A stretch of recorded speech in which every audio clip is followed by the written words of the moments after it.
భద్రాద్రి కొత్తగూడెం జిల్లా అశ్వారావుపేట పోలీస్ స్టేషన్లో విధుల్లో ఉన్న ముగ్గురు పోలీసులపై ఒక వ్యక్తి దాడి చేశాడు.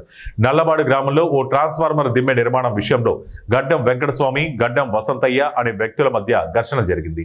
ఈ ఘటనలో వెంకటస్వామి తనను తీవ్రంగా గాయపరిచాడని వసంతయ్య పోలీసులకు ఫిర్యాదు చేశాడు. ఈ కేసు విషయంలో వెంకటస్వామిని పోలీస్ స్టేషన్కు రావాలని పోలీసులు కాల్ చేసినప్పటికీ స్పందించకపోవడంతో పోలీసులు నల్లపాడు గ్రామం వెళ్లి వెంకటస్వామిని స్టేషన్కు తీసుకువచ్చి విచారణ చేపట్టారు.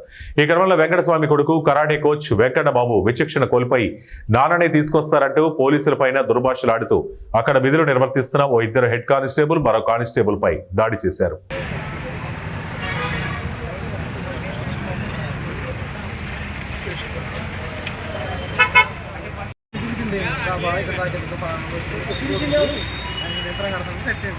ఆయన